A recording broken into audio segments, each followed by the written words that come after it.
আজকের পাস্তাটা একটু অন্যরকমভাবেই তৈরি করেছি। প্রথমে কড়াইতে জল গরম করে লবণ, তেল আর দিয়েছি 2 কাপ পাস্তা, ঢাকনা দিয়ে ভালোভাবে সিদ্ধ করে নিয়েছি।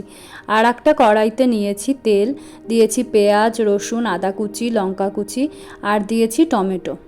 এরপর ভালো করে ভাজা করে নিয়ে সেটাকে তুলে নিচ্ছি আর এটাকে মিক্সার মেশিনে ভালো করে পেস্ট করে নেব।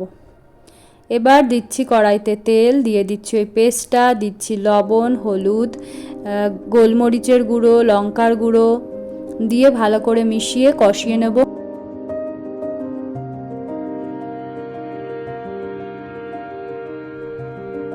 দিয়ে দিচ্ছি টমেটো সস, দিয়ে ভালো করে নাড়িয়ে ভালো করে কষিয়ে সামান্য জল দিয়ে দেবো।